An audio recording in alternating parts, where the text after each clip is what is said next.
Thanks for downloading a 3CR podcast. 3CR is an independent community radio station based in Melbourne, Australia. We need your financial support to keep going. Go to www.3cr.org.au for more information and to donate online. Now stay tuned for your 3CR podcast. But you also had people that were very fine people on both sides. And the aliens with mind meld and give them the technology. They're bad aliens. So are you surprised the Nazis were influenced by demons? No, if demons are real, I would definitely think they'd be on the side of the Nazis. Yeah. McDonald's is connected to the Clintons. They chop up the bodies and put them into the sausage and hamburgers. People are being cannibalized. Look it up. And I'm watching CNN talk about this as violent white nationalist protests. We have done everything in our power to keep this peaceful, you know? It's Pepe's become kind of a symbol. Welcome to Yeah Nah Pasaran, a show about fascism and its gravediggers. I'm Cam Smith. I'm Andy Fleming. And joining us this week is Heron Greenesmith, who is a senior research analyst for LGBTQI plus justice at Political Research Associates. Thanks so much for joining us, Heron. Thank you for having me. I guess just to begin with, could you tell us a little bit about what you do and how you came to find yourself doing it? So, as you said, I research LGBTQI justice at Political Research Associates, which is a social justice organization in Boston, Massachusetts, where we research the right, all different factions of the right, in order to build capacity among our partner organizations in order to bring about a feminist democracy. So I do our anti-LGBT research, and what that looks like is mostly a focus on anti-trans advocacy right now. I look at anti-trans feminists and the Christian right and conversion therapists. And I got here via law school. I'm a lawyer. I went to American University in Washington, D.C., after which I started lobbying for LGBT families, for non-discrimination protections for prospective LGBT parents and LGBT kids in the foster system. And from there, I moved on to a think tank doing policy analysis, which is truly what I wanted to do and my strength and my joy. And then I moved on to doing policy analysis from the right. And here I am talking to you about the Christian right and anti-trans activism. Hooray.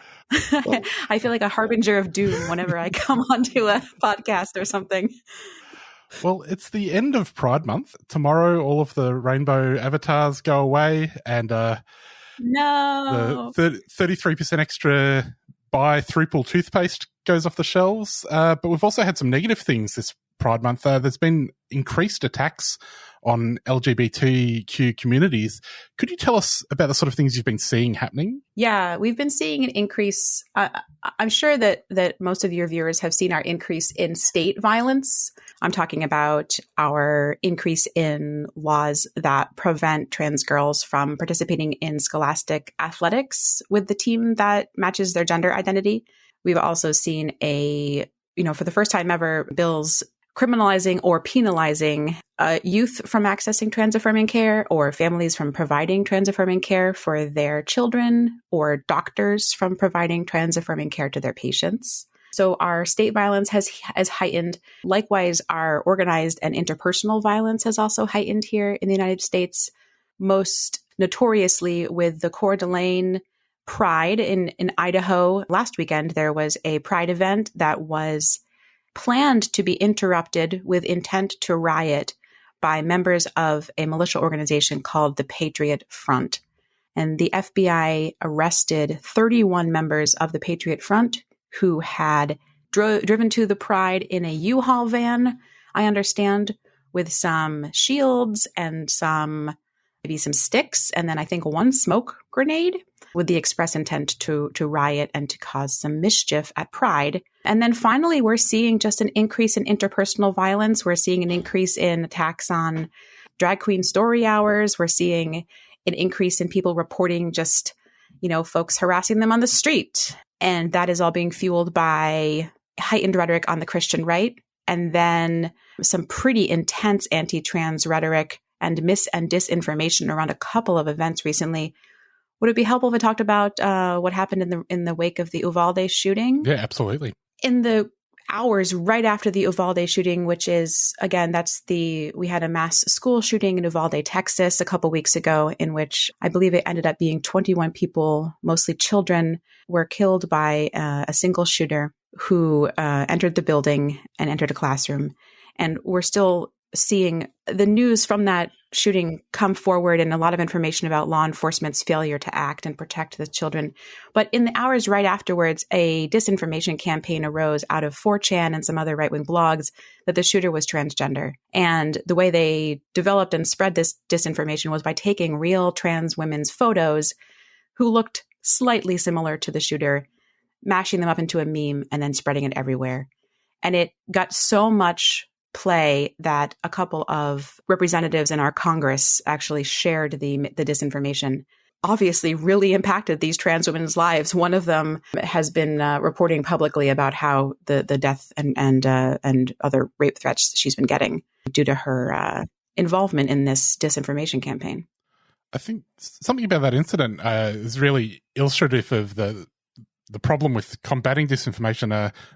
In terms of what actually happened in that classroom and outside it, we're still finding out a lot of things about it, but it only takes 5 seconds to put together a meme. What do you think can be done about that? Oh, that's a huge question, isn't it? There's so many things to do to combat disinformation and misinformation that we don't do, that even doing a couple of these might make a difference. We have notoriously poor moderation of our social media channels. So I'm thinking of an example where a friend and colleague of mine, Alejandro Caraballo, pointed out that I believe it was the spokeswoman of Florida Governor Ron DeSantis, shared a picture of what she called a drag queen story hour with inappropriate content. Unfortunately, the picture was not from a drag queen story hour. It was from an event entirely differently. And so she replicated this misinformation. It spun all over the internet that she was connected to. And a trans woman, Alejandra Caraballo, pointed out her error. She got piled on. Alejandra did. She got blocked from her Twitter account briefly.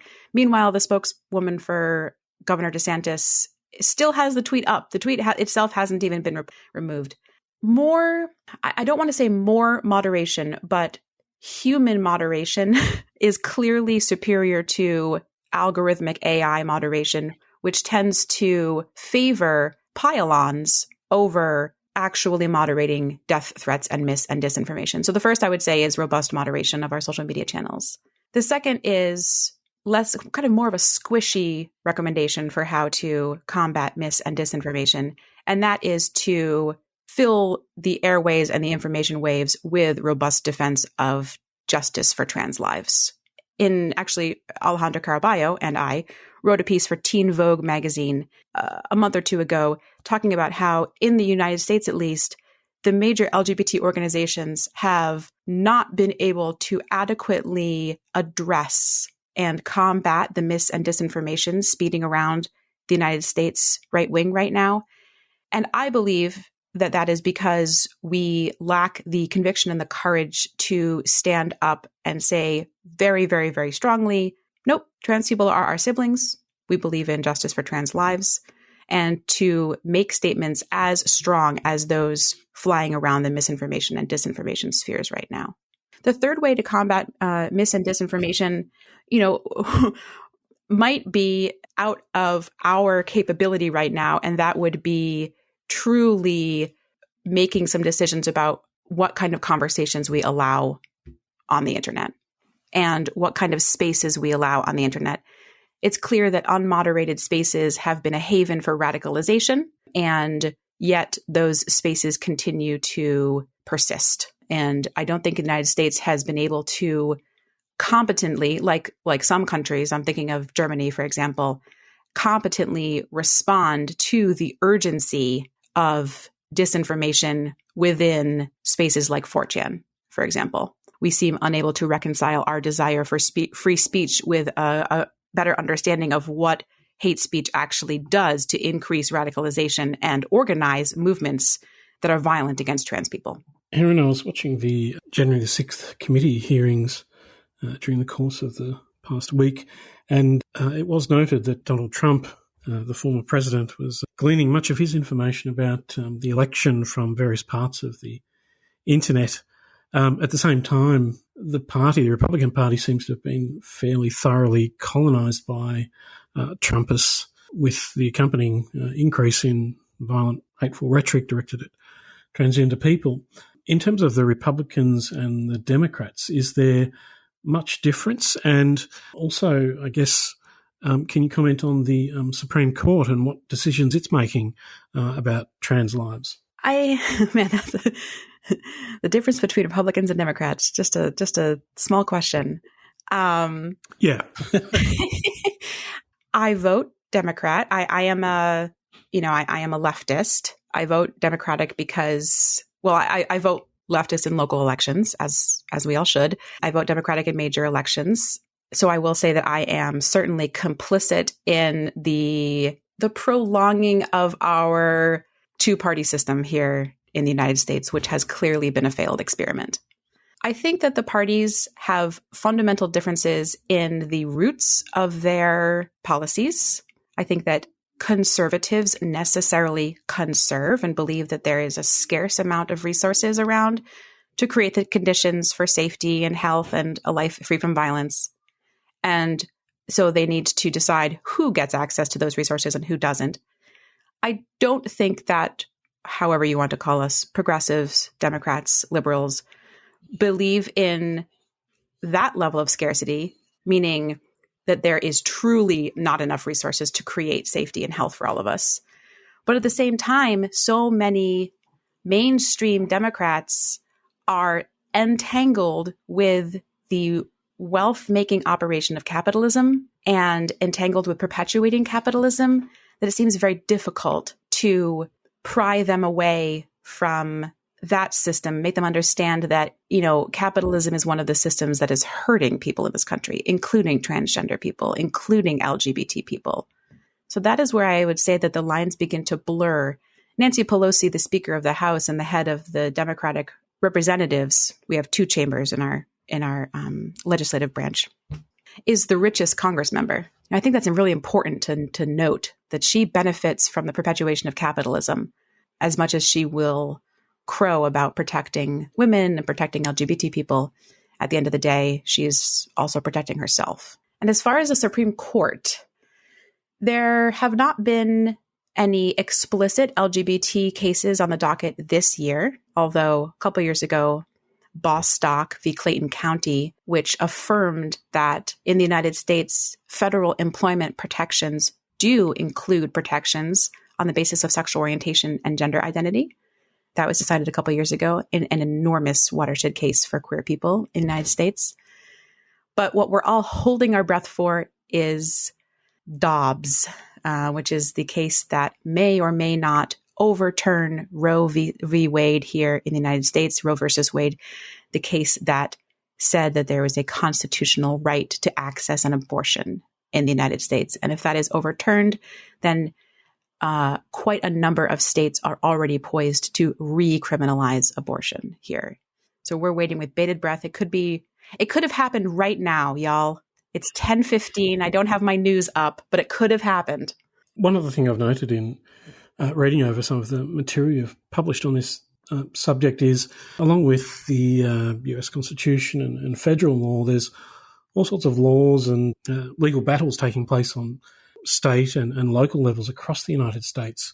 I was wondering if you could talk a little bit about how rights are being jeopardized by these attempts to introduce laws that repress various freedoms in the United States, and what's the relationship between these campaigns and some of the, I guess, capitalist structures you've already mentioned in reference to the Congress and to Pelosi. We have a very robust Christian right advocacy infrastructure here in the United States, headed by enormous organizations like the Heritage Foundation, which is one of the largest, most conservative think tanks in the world, the Alliance Defending Freedom, which has offices all over the world and is one of the largest conservative legal organizations in the world, satellite organizations like the Family Policy Alliance and the Family Research Council. And these organizations are at the heart of the legislative attempts and the litigation fights to I could say like eradicate trans people from public life, and I think that's accurate. But more precisely, as I said before, to stop trans girls from playing sports, to stop trans people from using the bathroom at school, to stop trans youth from being able to access life-saving healthcare, to stop any youth from accessing LGBT inclusive or even any comprehensive sexual education in the United States. And then in some states, we have some laws that discourage and prevent teachers and students from talking about LGBT issues. So there's a coalition of organizations called the Promise to America's Children, headed by the Alliance Defending Freedom, the Heritage Foundation, and the Family Policy Alliance. And they lay out 10 promises to our children. I guess "our" is in quotes there because I don't want anyone making these promises to my kids.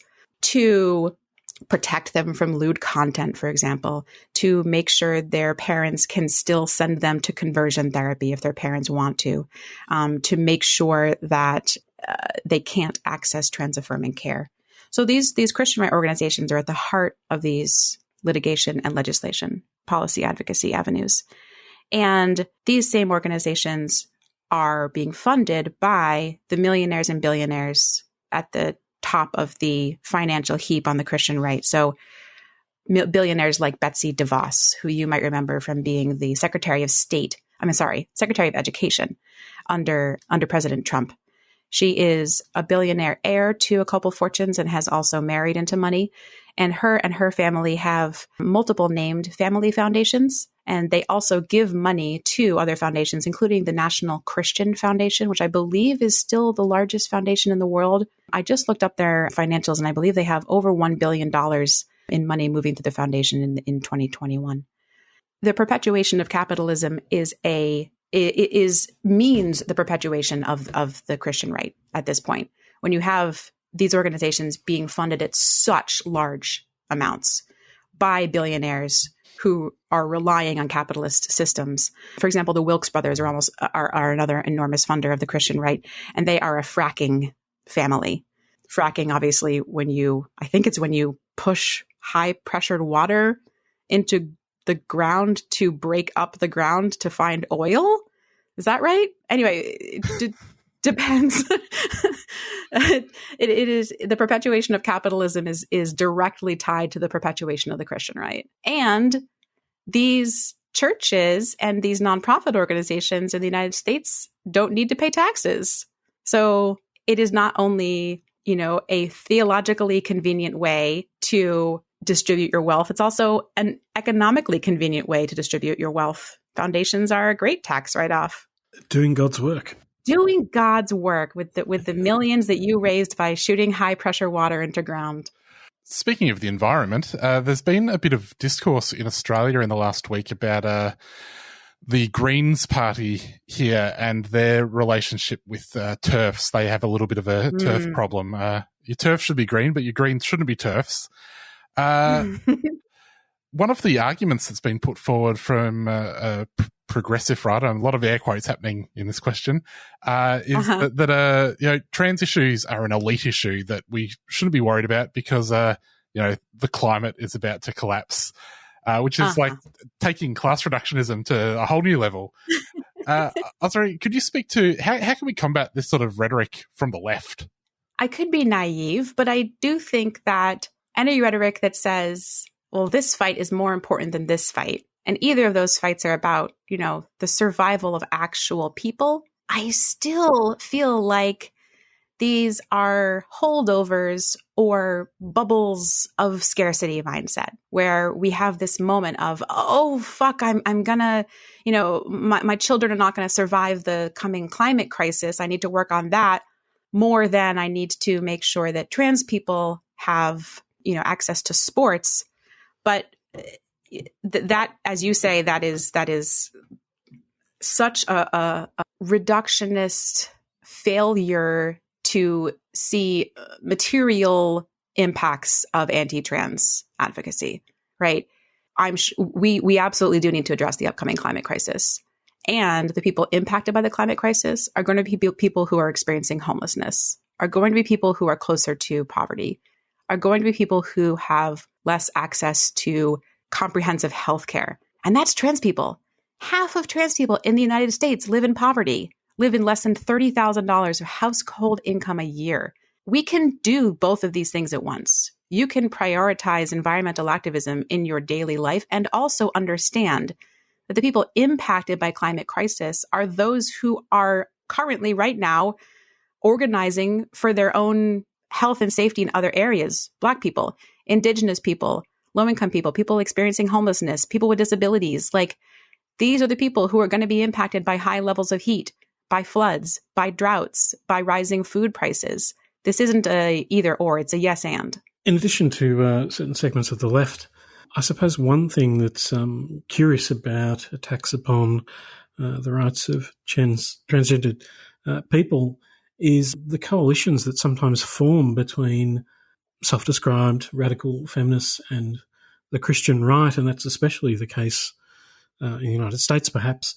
Can you, Heron, describe something of the history of those forms of collaboration, and what do you think is kind of underpinning these coalitions, these attempts to articulate a radical form of politics that arguably results in, oppressive practices? I was reading a Twitter thread by Mallory from the Trans Safety Network. I recommend everyone follow the Trans Safety Network. She was kind of going back and looking at TERF narratives from the early 2010s, so 2014, and noting how while they were still trans exclusionary back then, this is less than 10 years ago, there was much more sympathy for trans existence and trans lives than there is antipathy and antagonism right now.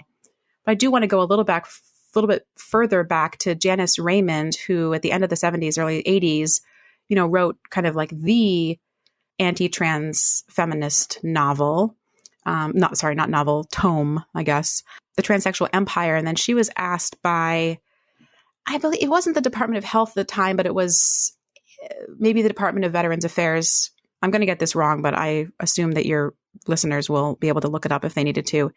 She was asked to write a white paper justifying why trans people should not have their trans-affirming care subsidized by the federal government, as all of their other health care was covered by the federal government.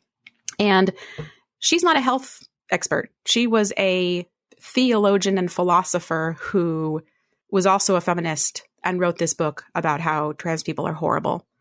And I think that example typifies the relationship between, at some points, the federal government, especially during Nixon and Trump eras, and the Christian right as well, partner with anti-trans feminists. It's that they are a convenient group to platform to give your anti-trans advocacy the veneer of a much broader base of support than it actually has.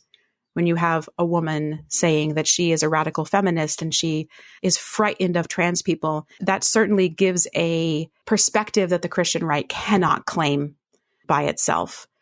I wrote a fairly comprehensive piece in 2020 looking at the efficacy of anti-trans feminists and found that by themselves, they are surprisingly ineffective. None of their own advocacy seems to ever work. But when they are platformed and paired with the Christian right, they do give a weight to Christian right advocacy. For example, here in the United States, we have anti-trans feminists testifying on behalf of legislation that would prevent trans girls from competing in scholastic athletics. These people aren't attorneys. These people aren't trans people. They don't have trans people in their lives. The anti-trans feminist who speaks most broadly about these issues, Beth Stelzer, she isn't even a longtime athlete. She wanted to try weightlifting. She happened to join weightlifting at the time when the weightlifting conferences were having a concerted conversation about trans inclusion. And so she decided to weigh in.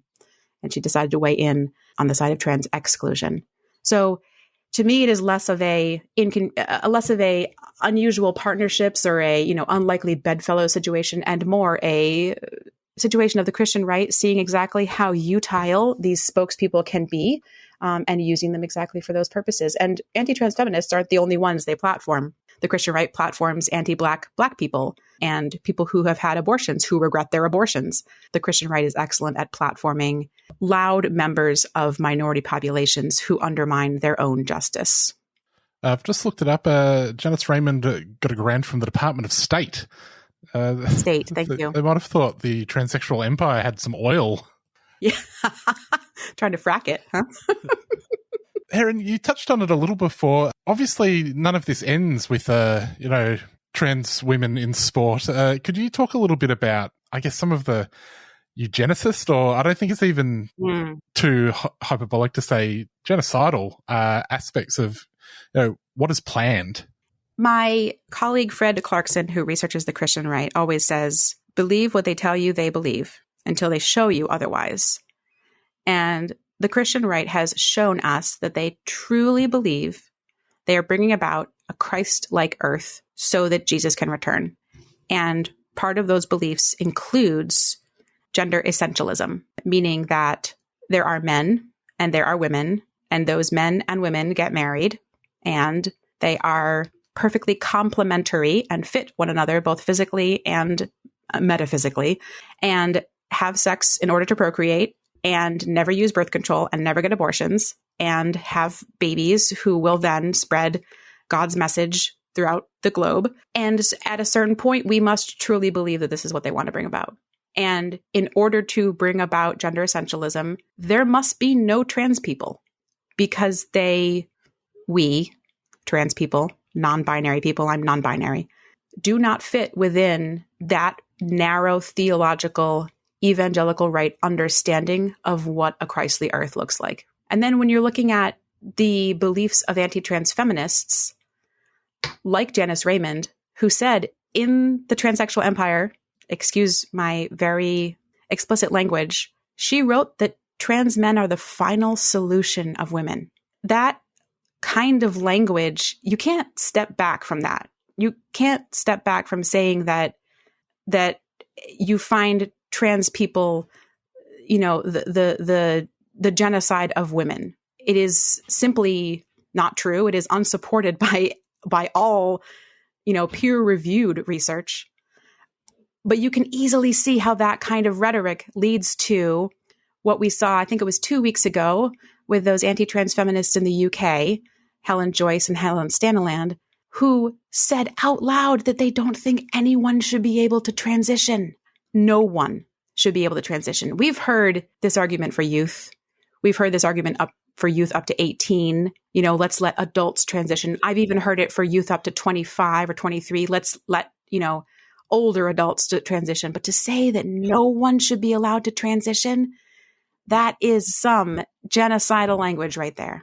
Heron, we had a federal election in Australia recently, and the leader, the Prime Minister, Scott Morrison, made a controversial decision to appoint Catherine Deves, a woman who was known for expressing some virulent contempt for transgendered people. She ended up losing her seat, which, again, it wasn't necessarily expected that she would win. There was some speculation that perhaps the Prime Minister was trying to capitalise upon her appeal in other electorates, and yet again, that seemed to have failed. So I guess I'm wondering, in terms of, we have on the one hand, a well-funded Christian right that has large sums of money available to it to spend on all sorts of legal campaigns and propaganda, a solid base in the Republican Party among Christian organisations. But are the kinds of policies that are being advanced actually popular? I'm also thinking about the fact that there has been, increasing support for same-sex marriage, all sorts of legal and social changes that perhaps are placing the Christian right under some pressure. So I'm wondering if when you look around and you're researching these issues, do you find evidence that, this is not a battle that's been lost. This is a struggle that's ongoing? Public opinion here in the United States is pretty strongly for the inclusion of trans people in non-discrimination protections. People in the United States here understand that trans folks face specific disparities, and that preventing non-discrimination in places of housing and employment and public accommodations could be a way to address some of those disparities. But mis and disinformation are having an impact. I think I saw that support for trans people playing sports is really down in the United States. But I would question, well, first of all, I would question the questions. I would love to see, exactly what people were asked, since that matters a lot for the outcome. And then second, I would just question as I can't remember who did it. I can find out right now. Someone asked a bunch of lawmakers in states now prohibiting trans girls from playing scholastic athletics if they knew any trans athletes in their states, and not a single one knew any trans athletes. So, I guess I would question what percentage of people polled by these organizations to see if they support trans women playing sports know of a single trans athlete. I would say they don't. So the mis and disinformation are making inroads into specific areas of life that quote unquote Americans see, as being impacted by trans justice for whatever that means. But yeah, public opinion in the United States holds fairly steady for understanding that trans people face specific disparities and they need specific ways to remedy them. And at the same time, disinformation is definitely making inroads here as well. Heron, just finally, how can we at a community level inoculate people against anti-trans rhetoric? Oh, man. I have a training I do for women's and feminist organizations to help them build the confidence they need to first determine if a particular situation is a good situation in which to combat rhetoric. If you're talking to a board member or a major donor of your organization who has expressed some anti-trans rhetoric and you want to maintain that relationship, then yeah, you should probably do some really deep figuring out of how you want to talk about disinformation and misinformation. But if it's, just a troll on Twitter, people need to feel more confident just to block and report and move on. So this training talks about grounding one's self in abundance instead of scarcity, in the idea that we have enough resources globally to provide the conditions for all of us to be able to access health and safety and a life free from violence. We have that right now.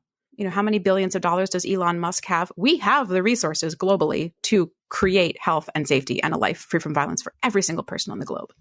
So when we root ourselves in abundance and we root ourselves in our idea of what justice is, the ability to live a life free from violence and the ability to access robust health and be a healthy person and get access to the care that you need.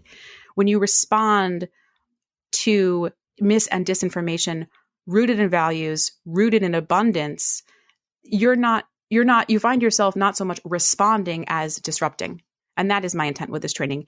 And again, going back to the failure of the American LGBT machine to be doing exactly that, responding or disrupting this disinformation rooted in abundance, rooted in our shared values, I think is a severe failure of our movement right now.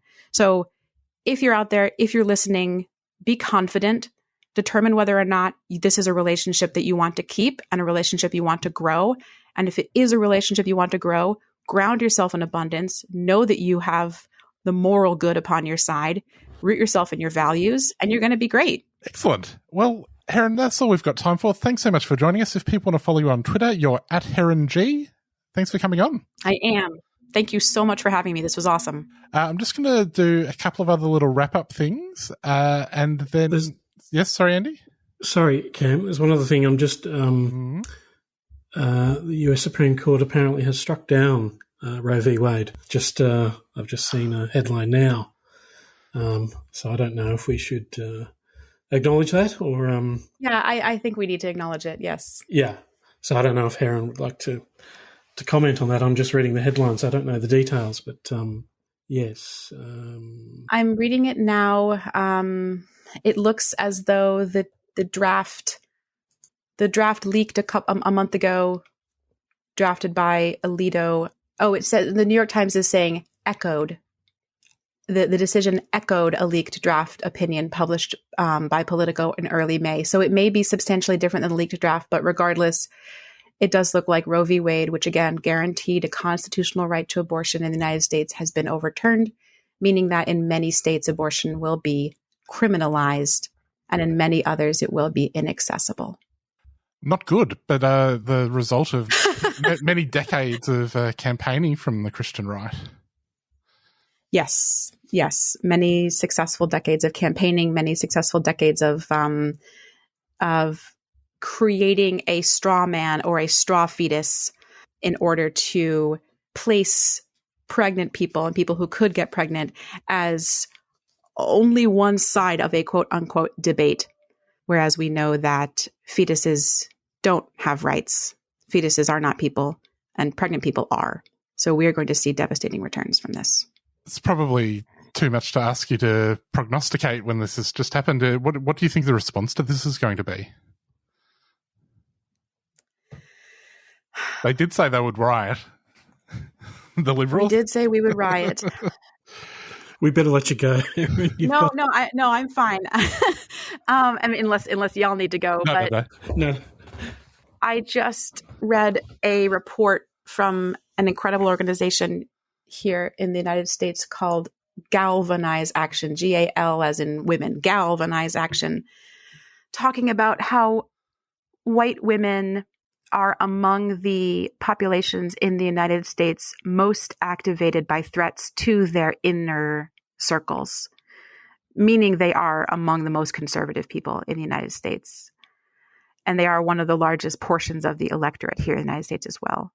So while I dream of abortion riots, I am not optimistic that the white woman electorate will be able to muster the anger needed in response right now. As I understand it, one of the effects of the ruling is that it now becomes possible for states to outlaw, to criminalise further, I suppose, abortion. But that would also mean that there are certain states in which it remains a legal practice. Is that correct?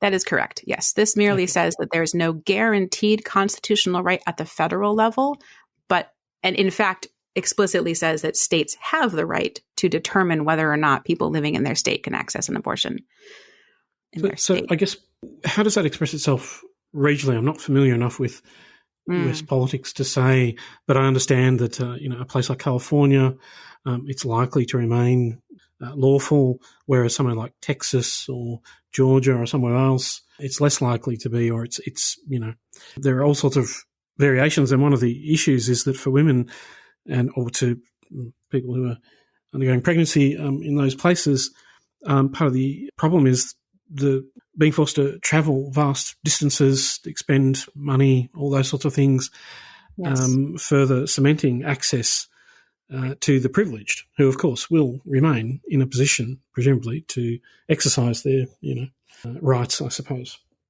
Yes, when the consequence for an action is a fine, that's not a crime; it's a price tag. I saw a TikTok that said that. So yes, there is now a greater price tag on abortion, and so fewer people will be able to access that abortion. I'm looking at the New York Times that has a map of states. So 20 states covering 25.5 million women of reproductive age. And as someone who is not a woman who was able to get pregnant at one time, I will also add that there are millions more non-binary and trans people who will be impacted by this Dobbs decision as well. There is an area of the United States covering Oklahoma, Texas, Arkansas, Mississippi, Alabama, Tennessee, Missouri, Kentucky, West Virginia, in which you could travel 1,000 miles and not be able to access an abortion. And that is going to be too high a price tag for millions of people. And yes, you're correct. On the other hand, we have 20 states that affirmatively protect a pregnant person's right to an abortion, and then 10 remaining states that whether or not they criminalize or affirmatively protect the right to abortion will be dependent on legislation this year or which political party comes into power next year. Just finally, Heron, sort of underlying decision that's being made here about what powers states do and don't have. Is this going to have a flow-on effect to sort of other areas in which people are likely to be oppressed? I just wrote a piece on how trans people are likely to be impacted by this decision. So again, I haven't read the final decision that came out of the court just now. I've only read the Alito decision, which was leaked in early May. But he cited to multiple. So Alito, who was one of the justices of our Supreme Court, said that Roe was wrongly decided because there is no explicit right to abortion written in the Constitution. And if a right is not written into the Constitution, then the way to determine if it is a constitutional right is if it has a very long history and is very important to the order of law in the United States. And he argued that neither does abortion have a long history in the United States, which is obviously incorrect, but nor does it impact the rule of law, which is also completely incorrect. But his reasoning undermines multiple rights that we take for granted now, or not take for granted, but utilize now, including the right to contraception and the right to have sex with whom one chooses without fear of criminalization. Those two rights together, along with the right to abortion, are what the right to same-sex marriage or marriage equality was scaffolded on. So the fear, and this is a very real fear, is that without a right to privacy, or with a right to privacy that is under attack now, we no longer have, we will soon, or there will be litigation determining whether or not we have a right to access contraception, whether or not we have a right to marry, whether or not we have a right to have sex with whom we choose without being criminalized, and then finally, whether or not we have a right to marry the people whom we love. This is a terrifying decision, and I'm having meetings canceled and rescheduled, and my notifications are an absolute mess, so I am going to go. Yeah, we better let you get to it. Thanks so much for joining us, Heron. Thank you so much. This has been truly horrible. Thank you. Well, Andy, that's our show. Yes, it was, Cam. Thanks for listening. We have got some people to thank from the Radiothon, including Sharon. And, of course, Ben. And many more anonymouses. Thank you, anonymouses. And there are a few other people that did donate on the phones who I will get your names to thank at some point. Listeners, if you did make a pledge and you haven't paid it yet, I hope you're listening to this on the day that it comes out. You need to pay that right away so that you can have your tax affairs in order. Now, my suspicion is that listeners to this show are all across their taxes. So this doesn't need to be said, but just in case, if you're one of the outliers, get it sorted out so you can put it in, you get it back off your tax. I don't know what good it'll do, but it's something, right? What did Kerry Packer say? If you're not donating to 3CR to minimise your tax, you're an idiot. I think that's a precise quote, Cam. That was the gist of it. Yeah. All right, we'll be back next week. See you then. Bye-bye. Donate to this year's Radiothon. Call 94198377 or donate online at 3cr.org.au. And remember, every donation is tax deductible. So donate now and get your tax deductible receipt before the 30th of June. 3CR. Keep community strong.